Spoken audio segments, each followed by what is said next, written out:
All right, welcome to the episode. My name is Dave Davidson. We're here at the Straight Acres Showdown in Zirconia, North Carolina at Ride Rock Creek.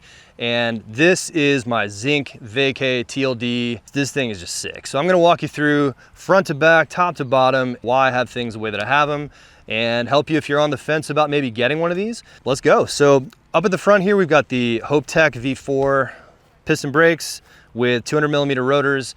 And basically, any other brake I've ever ridden feels like a toy compared to these. They work really great. I like the solid feel of the levers. They work about as good or probably better than Shimano Saints, and I really like them. And moving in here, we've got a Chromag OSX foo bars. Nice and low, a little bit of back sweep. I do like them at 760. I cut them down to 760. I might even go down to 740. But they feel really good the way that they are. I'll probably just buy another set and see which one I like best. Also up top, you can see I've got the SRAM wireless AXS controllers here. These give me a clean cockpit, and when I go reteach myself how to do bar spins, I haven't done them in a while, then hopefully they're gonna stay out of the way.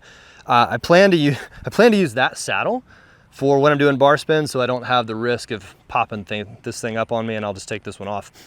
So I've got Chromag spacers, reverse headset. So this allows me to run my brake down through the top tube, and I can spin the bars, or if I get twisted up, I can turn it back and it goes back to zero. Down to the front fork, we've got the RockShox Zeb. I purchased a Zeb Select because I'm pretty basic like that, and I liked it, but then I realized that it was a 170 and I didn't really like how it felt. The front end was too high.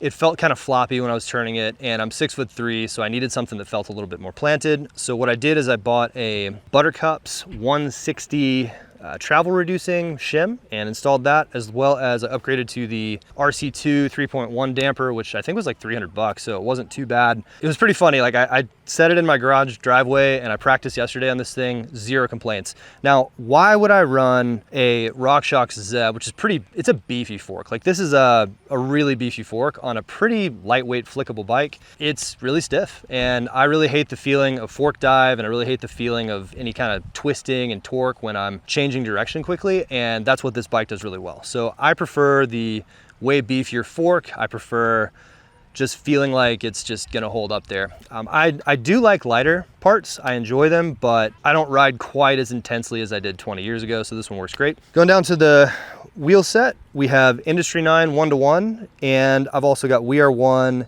Deal carbon wheels. Really like the compliance of these. The way they feel is they feel nice and stiff until you give them a little bit of twist, and then they've got a little give to them.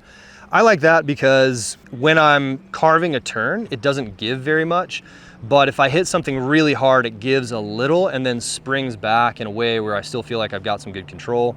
So I've really enjoyed them so far. I haven't really hit them too hard. I've cased one jump like a little noob, and no dents. I haven't really ridden these a ton. So my thing is with 27.5 wheels, which I'm running front and back on this, the advantages of 27.5 outweigh the advantages of 29 in the front. So you can set this bike up with a 29 front, but I prefer just the smaller wheel because it's more fun. It feels like the bikes I used to ride when I got started. So good times. I picked the Industries 1-to-1 hub because honestly, they're like way cheaper than the Hydra 2s, and I didn't know if I was gonna be destroying these wheels, and I buy all my own stuff. So I figured, well, if I can smash a J-bin spoke and put it back in myself, then that's probably better. I got no complaints. I don't think they're quite as responsive as the Hydra 2s. I run those on some other bikes, but again, like it doesn't matter, it's fine.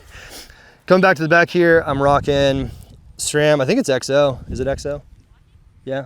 SRAM XO. I picked this one because it matches the colors of the bike, and I wanted to try electronic shifting for the first time, and it's great. I think it shifts a little too slow for my taste. I do prefer the click, click, click of mechanical shifting, but man, it's super cool to have a clean cockpit. So yeah, all good. Moving down to the cranks, and got a sweet, also a wolf tooth chain ring that spins real good, doesn't drop the chain, really like it. I got some Cane Creek E-Wing cranks. I believe they're 160. And yeah, I don't know if I do like them, but I'm not used to them. It's a different feeling to have your feet so close together. A lot of people like them. So far, my take on this is that I feel like I'm a little bit taller and I don't have to work quite as hard to move the bike like this when I'm turning, which I'm not used to. Doesn't mean I dislike it or like it better than all my other bikes. All my other bikes are 170, 175 length cranks. I am 6'3", and I got a lot of space down there. So it does feel a little bit tiny. I actually don't like pedaling on the tinier cranks as much as I do on the long ones. So the one kind of thing that is a big negative about this bike, if you like to do a very large variety of trails, is this is very cramped when you climb. So in other words, it feels like you got to hold on to the bike and pull yourself forward if you're going up a really steep hill, because you got such a sweet 420 millimeter rear end on this large frame. So that's not a complaint. It's just more like you got to choose your weapon for the job. And this thing is probably not the best climber if that's all you want to do, but it's a ton of fun. Now, down to the last piece, which I'm super impressed with this piece of equipment right here, the Push Industries ElevenSix coil shock. I told them what I want at the factory and they shipped it to me, and I clicked 0 buttons and it's perfect. This thing is unbelievable.